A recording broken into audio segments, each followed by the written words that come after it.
তিনি সহজ সরল ভাষার জনগণের চাওয়া পাওয়ার যে মূল্যায়ন তিনি করবেন সেই প্রতিশ্রুতি দিতেন এবং প্রতিশ্রুতি তিনি রেখেছেন। সাধারণ মানুষের তিনি এত প্রিয় ছিলেন, তিনি সহজ সরল ভোটারদের সাথে খুব সহজেই মিশতে পারতেন।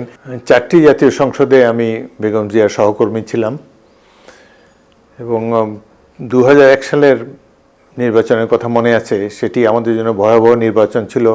নির্বাচনে এক সপ্তাহ আগে আমার নির্বাচনী এলাকা লালমোহনে আমার 3 জন কর্মীকে গুলি করে হত্যা করে পুলিশ আওয়ামী লীগের নির্দেশনায়।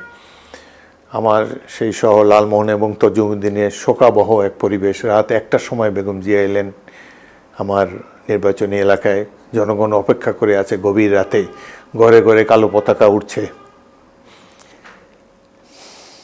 সেখানে আমি তাকে বললাম, আমি অত্যন্ত 3 জন কর্মী হারিয়ে এবং পুলিশের এভাবে নিরীহ মিছিলের উপরে গুলি বর্ষণ করে তারা যেই অত্যাচার নির্যাতন করেছে তাকে জানালাম। তিনি শুনে আমাকে সান্ত্বনা দিলেন এবং বললেন যে ইনশাল্লাহ আমরা এগুলার যথাযথ উত্তর তাদেরকে দেব। সেই নির্বাচনে বিপুল ভোটে এবং বিপুল সংখ্যাগরিষ্ঠতা নিয়ে বিএনপি আবার ক্ষমতায় গেল। হিরন আরও মিনারেল ওয়াটার মাত্র 50 পয়সায় প্রতি লিটার। গভীর রাত পর্যন্ত মানুষ অপেক্ষা করত কখন বেগম জিয়া আসবেন,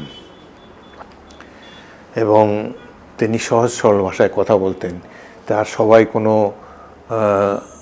আতেল মার্কা কথাবার্তা তিনি বলতেন না, কিংবা জনগণ বুঝতে পারে না এই ধরনের কোনো প্রসঙ্গের অবতারণা করতেন না। তিনি সহজ সরল ভাষার জনগণের চাওয়া পাওয়ার যে মূল্যায়ন তিনি করবেন সেই প্রতিশ্রুতি দিতেন এবং প্রতিশ্রুতি তিনি রেখেছেন। মহিলাদের প্রতি তার অবদান অতুলনীয়। তিনি বাংলাদেশে প্রথমবারের মতো ক্লাস 12 পর্যন্ত শিক্ষা অবৈতনিক করে দিয়েছেন। শিক্ষার বিনিময়ে খাদ্যের বিনিময়ে শিক্ষা কর্মসূচি তিনি দিয়েছেন।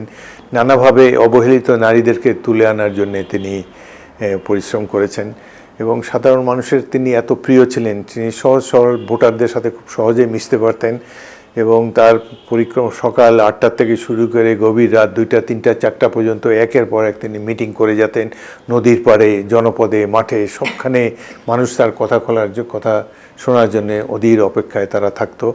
তার যে আপসহীন চরিত্র এবং তার সাধারণ মানুষের সাথে কমিউনিকেট করার যে ক্ষমতা, তার এই যে সহৃদয় ব্যবহার সবার সাথে, এটি তার জনপ্রিয়তা অর্জনে বিপুলভাবে সহায়ক হয়েছেন।